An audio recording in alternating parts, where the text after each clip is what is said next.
All right, excellent. Thanks everyone so much for joining. My name is Angelica Gibson. I use they, she pronouns. I'm the data director at Hunger Free America. And we're gonna start with a land acknowledgement. But before I jump into this land acknowledgement, I really wanna invite us all to really sit with what is at the heart of this acknowledgement, especially to help guide us in the right mindset for this presentation today.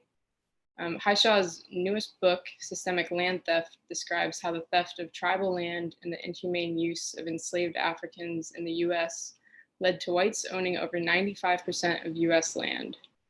And I just want to kind of remind everyone, this isn't just a historical analysis, this is an ongoing battle, really, that's affecting Black, Indigenous, and migrant communities today.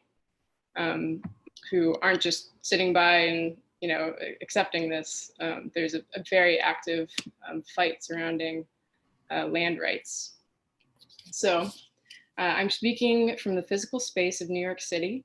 I'd like to acknowledge the land on which I currently reside, which historically was that of Lenape, Canarsie, Rockaway, and Wappinger Indigenous peoples.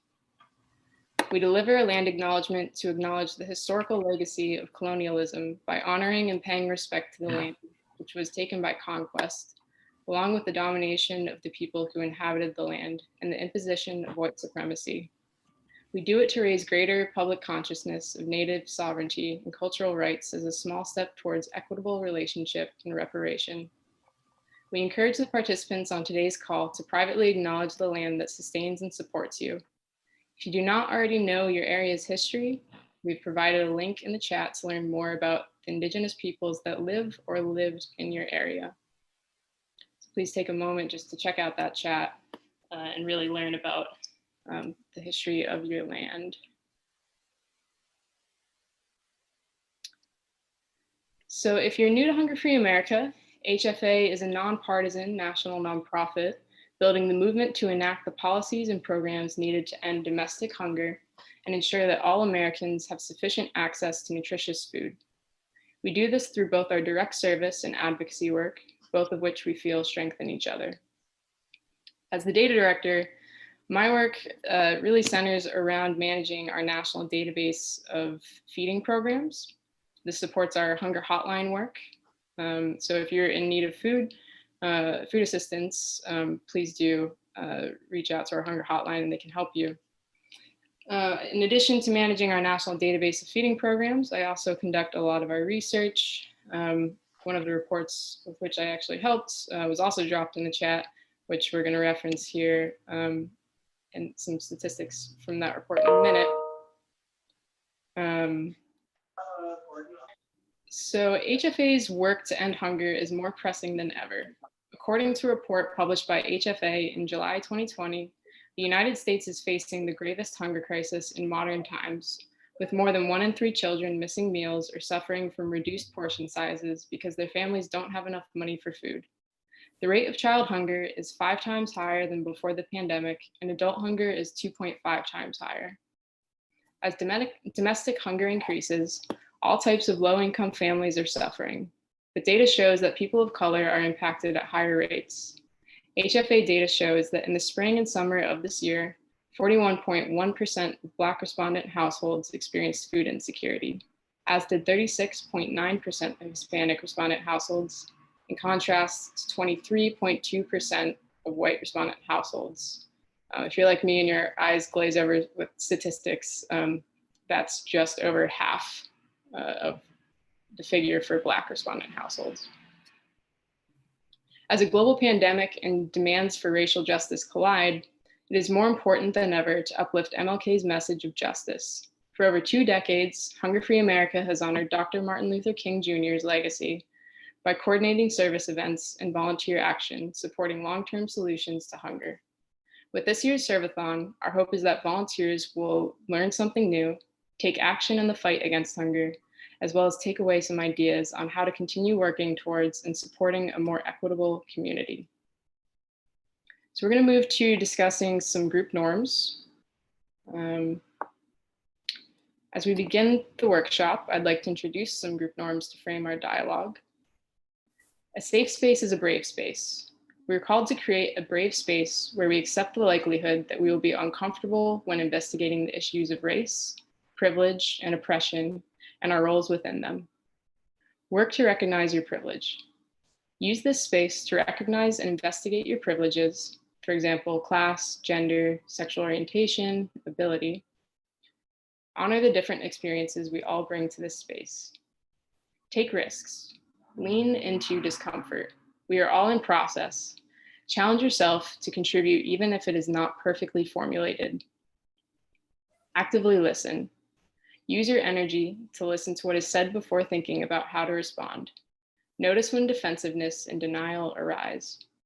If anyone has any additional norms to add, we do welcome some norms in the chat here, so feel free to send them over.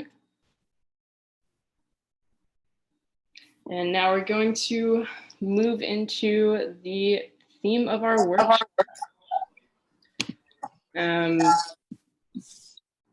So I'd like to introduce our co-host, Jillian Highshaw. Jillian Highshaw is the author of Systematic Land Theft. Her new book, in addition to an agricultural attorney, founder, and CEO of Farms. Inspired by her own family's land loss, this international nonprofit provides technical and legal assistance to farmers while reducing hunger in the farmers community. Highshaw's book, Don't Bet the Farm on Medicaid, available on Amazon, examines how US long-term care facilities can exercise their federal authority to place a lien on a resident's property, forcing the sale if an outstanding debt is owed. Highshaw has over 15 years of professional experience in the areas of civil rights, land protection, and agricultural policy. Her prior experience working on land protection matters for local and state agencies and on civil matters for the US Department of Agriculture within the Office of Civil Rights in Washington, D.C., has given her immense insight into the topic of land loss. Past academic publications include Drake Journal of Agricultural Law, the Journal of Food Law and Policy, South Dakota Law Review, Environmental and Energy Law Policy Journal, and American Bar Association Environmental, Energy, and Resources Agricultural Management newsletter. Highshaw's recent advocacy work for Black farmers in the hemp and cannabis space has led to published op-ed articles in Civil Eats, The Counter, and Hempland USA. In 2017, Highshaw was recognized as a food changemaker by the Cliff Bar Foundation and has been featured in O, the Oprah magazine, The Atlantic, Vice News, The Washington Post, and more. In 2019, the Food Tank organization voted Highshaw one of 15 women in the world impacting the food industry. Highshaw has a bachelor's degree in biology from Tuskegee University, plus a Juris Doctorate and legal master's in agricultural law from the University of Arkansas Fayetteville Law School. Highshaw's own land loss experience has influenced her commitment to law and advocacy work in agriculture and asset protection. To learn more, please visit www.jillianhighshaw.com. We'll also put that link in the chat for you all to check out.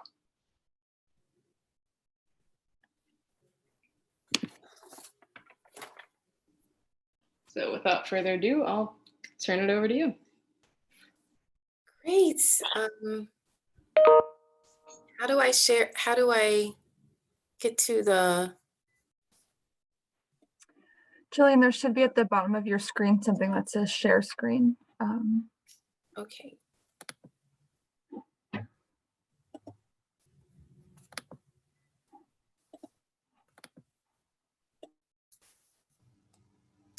Okay, can you all see my screen? Okay.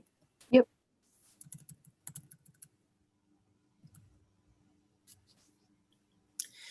Okay, hello everyone. I just wanted to give a special thanks to Hunger Free America for inviting me to talk about food justice is land justice this afternoon.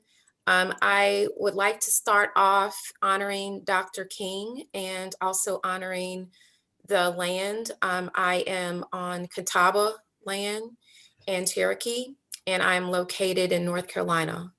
And so the second slide will be a clip of Dr. King, and he's talking about how tribal land was stolen and dispersed to European settlers in the 1800s.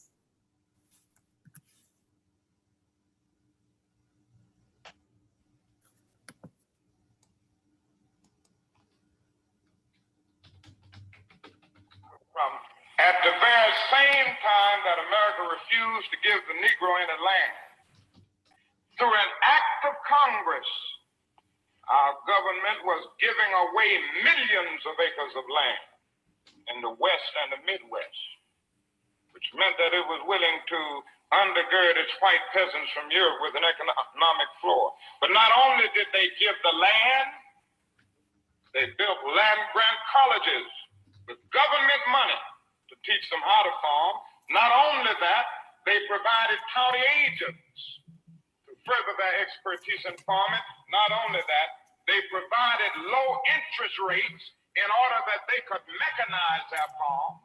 Not only that, today, many of these people are receiving millions of dollars in federal subsidies not to farm, and they are the very people telling the black man that he ought to lift himself by his own bootstraps.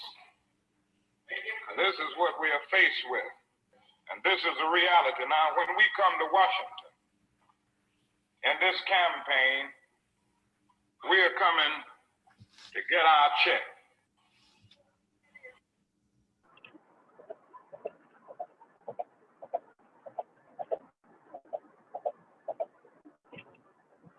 So unfortunately, not much has changed. That's definitely significant history. Just a portion of what I included in my new book, Systematic Land Theft. It's currently being revised due to the Justice for Black Farmers Act. And so right now. Yeah, the history made this sound like the selling of indulgences and can someone please mute their phone or your microphone? Hello. It's very much on what he does with respect to. Angelica, is it possible to mute everyone? Yeah, I think we can figure that out. Okay, great. So I just want to start over a bit. So what Dr. King was referencing was the Homestead Act of 1862 and 1866. And again, that is just a portion of my book, Systematic Land Theft. And so as Angelica stated, I have nearly 20 years of experience in ag and environmental law. And in 2013, I started Family Agriculture Resource Management Services to deal with primarily land loss in regards to the African American community. And so to learn more about farms, I will go into more detail about that. But please note our website is 30,000acres.org. And I called the website 30,000acres.org because we lose 30,000 acres in the Black community per year and land ownership. So let's start off talking about the history of land in this country. And I want to initially first talk about tribal groups because that's where, of course, it all started. So originally, before European settlement, all of the land in the United States primarily was owned by indigenous groups. And up until the 1600s, they were the primary occupants of this land. And they believed in communal land ownership and habitation. They lived amongst various tribes. And of course, there was different challenges within the groups, but they lived communally. But when European settlement started to really come into play, that's when European laws started impacting property in this country. So prior to European settlement, there was no demarcation of land, there was no statehood, there was no, quote, personal property rights. But after European settlement and things like the Homestead Act, that's when statehood and European settlement really ramped up and moved towards personal property rights of owning property as a sole owner. And so let's just take how we got to indigenous groups owning land to European settlement. So the tactics of getting indigenous groups off of the land primarily started with starvation tactics, along with, of course, war, but it was also starvation tactics. So in 1879, a little bit over 60 million buffalo roamed the Plain States, but excuse me, can someone please mute their phone or their mic? Hello? Okay, thank you. We've muted everyone now, yeah. Sorry about that. Okay, thank you. Okay, I'm trying to get back. Hello? Hello. Yes, can you please I'm mute William. yourself? Okay. Hello, sir, please. Can everybody please mute theirself?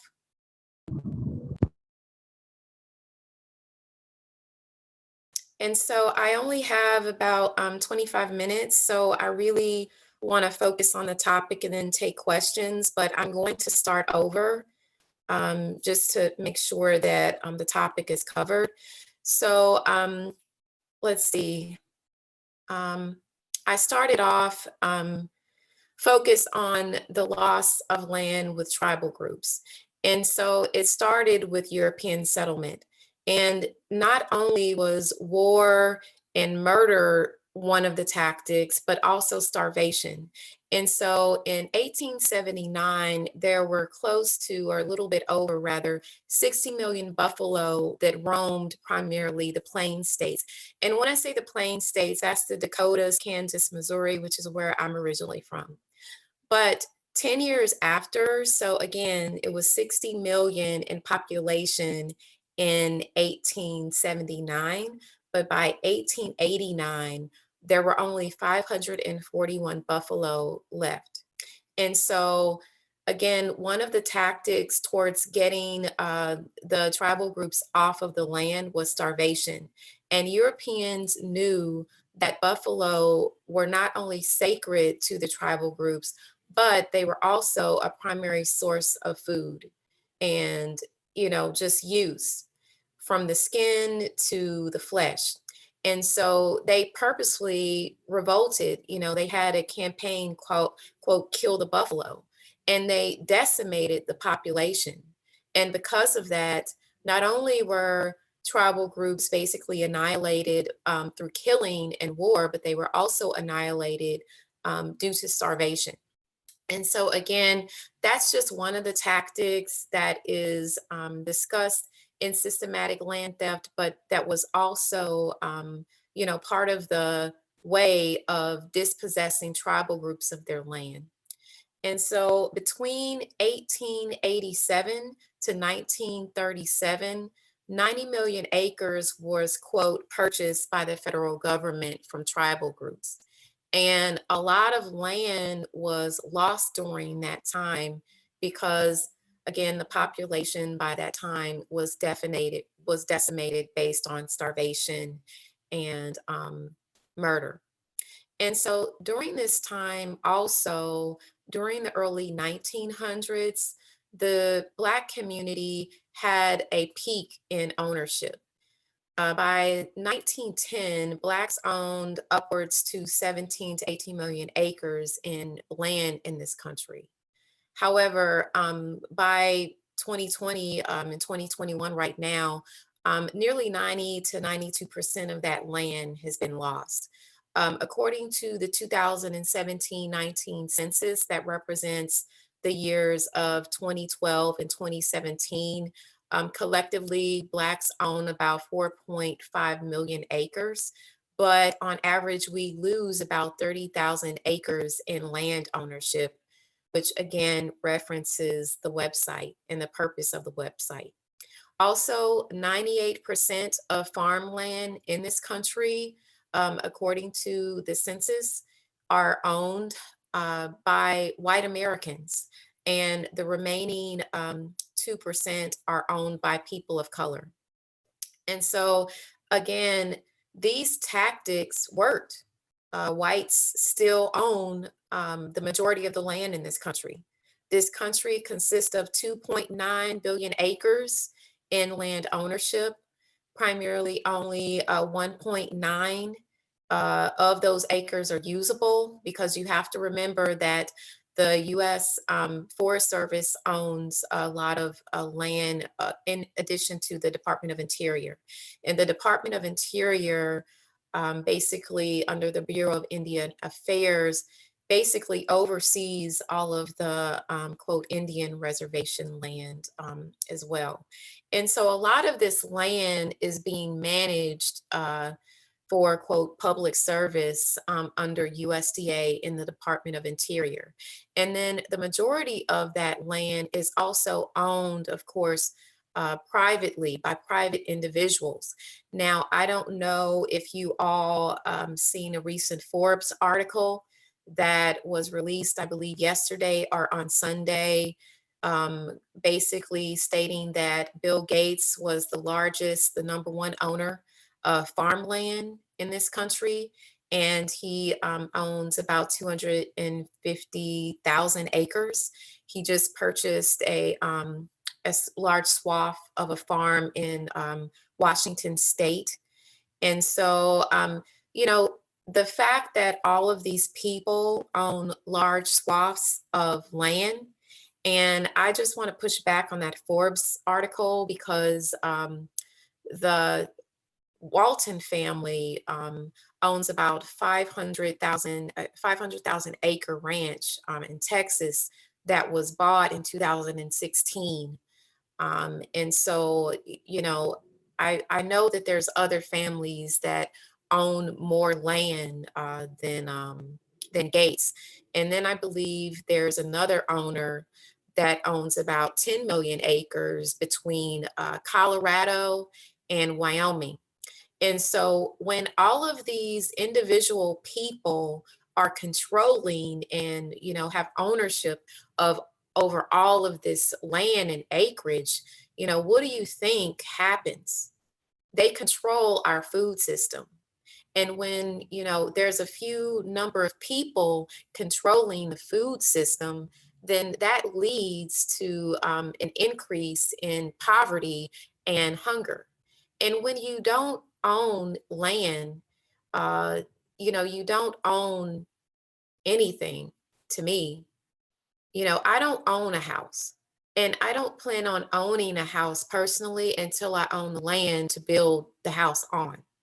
And so when you own land, you own everything. And so legally, that's called a bundle of rights. And so when you own land, you own what's beneath your feet, and you own what's above your head.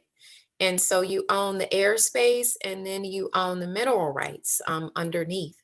And so, you know, knowing that, and knowing that Black Americans owned upwards to 18 to 17 million acres, that didn't sit well with white Americans in the early 1900s. And because of that, and because also due to the illiteracy rate during that time, thousands of acres were lost in various ways, whether it was through policy, and you know, let me go into a little bit more detail, and also just not access to legal services. And so land loss, particularly in the Black community, is an epidemic. And it's an epidemic for various reasons. Number one, for non-payment of property tax. So, of course, when you don't pay your property tax, the county will put a lien on the land. And after a certain number of months or time duration that is passed, that tax lien will be a tax sale. And so they'll have a sale, and someone can buy the land in a tax sale. Another reason is eminent domain. So under the Fifth Amendment, the county and the state and the federal government have authority to exercise eminent domain for, quote, public use. But oftentimes it's not for public use, but for private use. And they, you know, take advantage of that power, and they will exercise eminent domain and take, you know, under the takings clause. And, you know, under the takings clause, the original landowner has to get a fair market value for their price, but oftentimes, even in the cases that I have right now, they don't get a fair market value. Another reason is unprofitable business models. So say, for example, they just start farming and it's not incorporated under an LLC or different things like that. And that also leads to land loss. And of course, discrimination.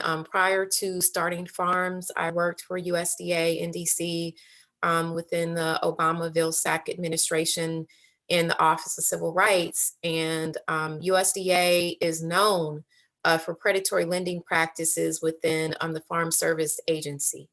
And so again, and that's inside and outside of the department. It's also on county levels and, private land ownership as well. Also, generational out-migration. So, during the Great Migration of Black folk leaving the Southeast and going to the Midwest or out West, people did not want to farm anymore. They had no interest in farming. And so they basically left the land and didn't look back. And, when you leave the land, desolate, and the taxes are unpaid, then the county takes over ownership and the land was eventually sold in a tax lien sale.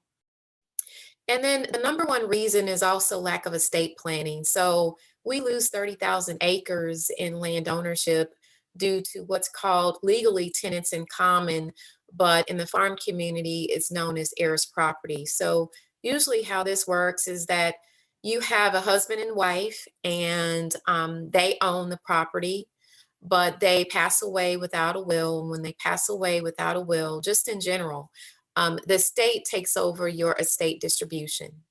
And when this happens, the land is owned collectively amongst all of the heirs. And if one of the heirs sells to a third party or a developer, things like this, they can force the sale of the remaining heirs in what's called a court partition sale. And that's why we lose so much land, not only in the Black community, but I'm also seeing it, across the board in white communities in Appalachia and things of this nature. And so, just to point out a few legislative and grassroots resolutions, of course, the Justice for Black Farmers Act was recently introduced, and it was sponsored by Senator Cory Booker, Senator Elizabeth Warren, and Senator Kristen Gillibrand out of New York.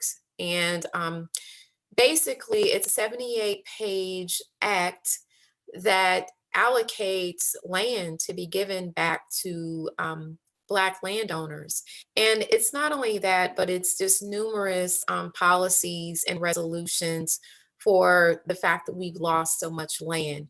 Now, there was a 2015 poll done nationally, and 95% of white Americans were against reparations.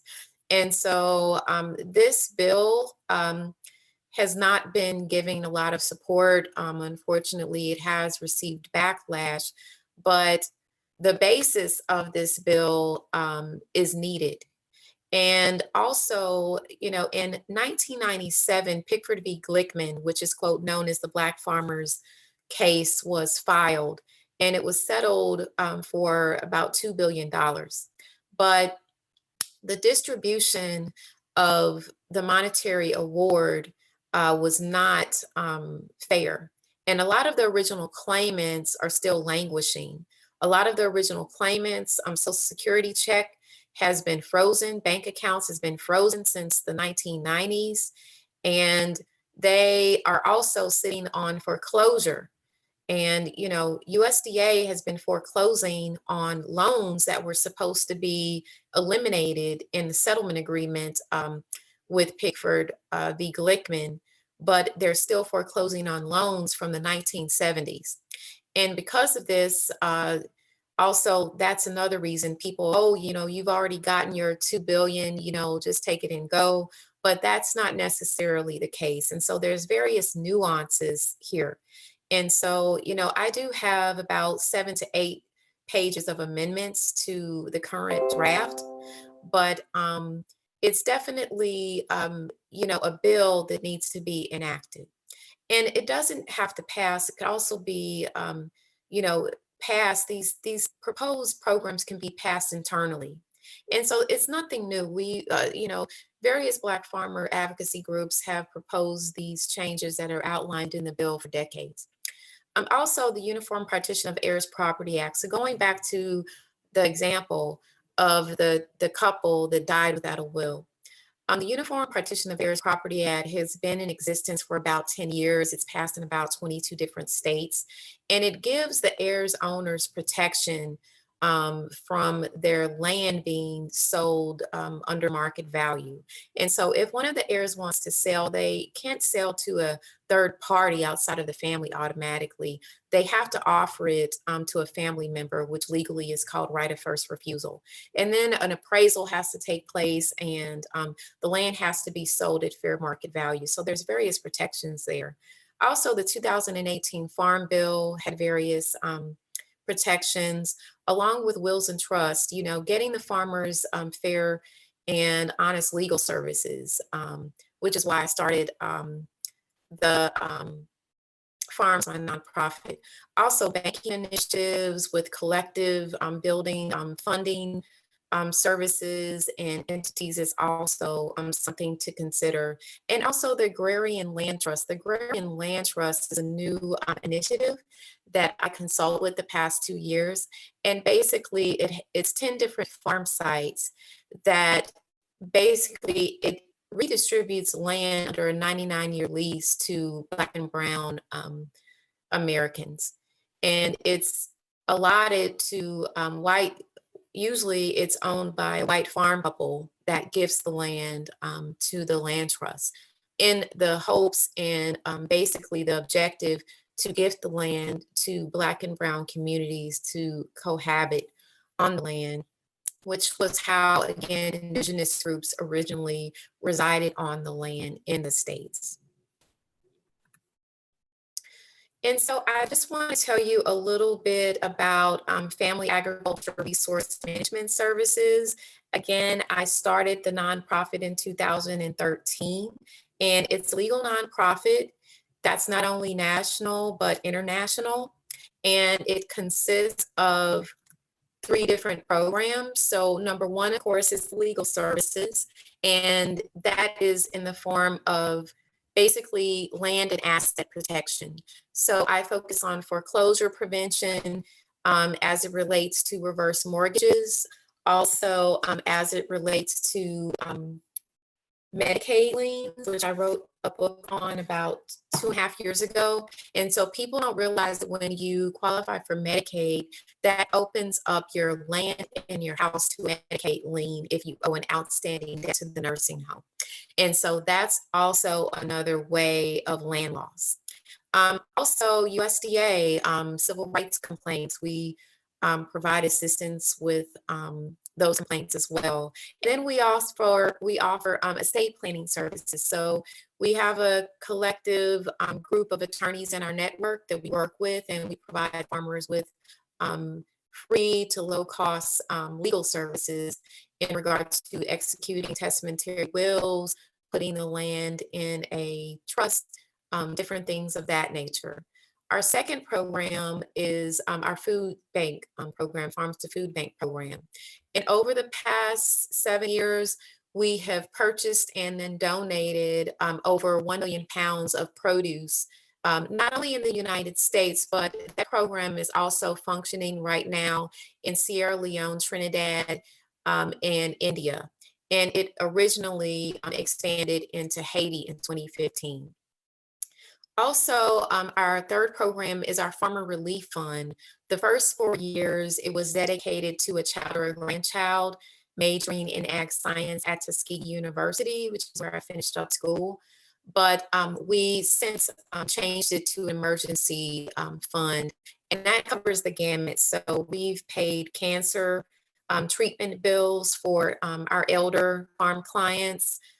Also, we've covered input costs. So with a lot of the hurricanes, it's been happening in the past fall and late summer in Louisiana, Mississippi, and Alabama. Oftentimes the farmers will lose their crop, and a lot of crop loss claims are not being honored. And so we'll replace and we'll give them $1,000 for seed and things of this nature. Also, unfortunately, we've started purchasing caskets for our elder farmers that are dying of COVID. And so that fund, over the past few years, we've given out about $100,000 in emergency aid to farmers. And so, these are just a few photos of our food bank donations throughout the past 7 years. Again, we have provided primarily produce we purchase. If not, it's organic fish. We don't buy meat at all, but it goes to rural communities. Primarily 90% of all donations are donated in rural communities. So recently, we purchased about 43,000 pounds of plantains that were donated to a Hispanic church here in rural North Carolina. I believe that was 2 weeks ago. And so that's just, one example of many. We just purchased about 2,000 pounds of collards that was donated last Friday in Montgomery to the Montgomery Food Bank in Alabama. And so, you can't have land without, hunger relief. And so our programs are holistic. And, just to note the poverty rate. So we primarily work and have started working in 2013 in Black Belt counties. And that consists of counties that are primarily populated with Black Americans from Virginia all the way down to Texas. And they have an average poverty rate of about 66% in poverty. And that basically is 323 counties out of the 472 counties that make up the Black Belt region of the United States. And so also, I just wanted to mention the Homestead Act. I forgot to mention that. And so the Homestead Act that Dr. King was referring to, where the land was, quote, given to European settlers, that was the Homestead Act of 1862 and 1866. And, let's kind of just note the statistics here. So there were 4 million land requests, and of those, 1.6 million deeds were recorded in 30 states. And the top 2 states that had the highest deed recordings was Montana and Nebraska.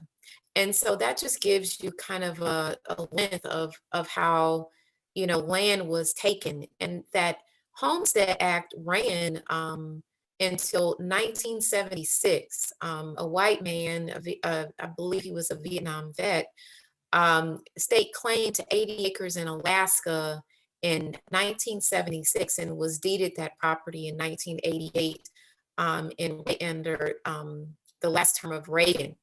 And so even since the 80s, this Homestead Act has been, languishing and taking land, quite recently.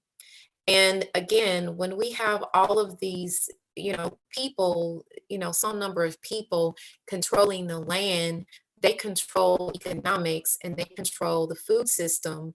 And then thereby, they basically control the impact of hunger. And so these are just a few things to consider. I did publish this book, Systematic Land Theft. But again, it's being revised, and so it will be made available for those who are interested in about late March or April. And it's based on a course that I created at the University of Missouri, Kansas City in 2009. And so it has case studies and questions and over 1,000 citations. but I would love to take questions at the moment. And so I'll stop sharing and open it back up to Angelica. Thank you so much.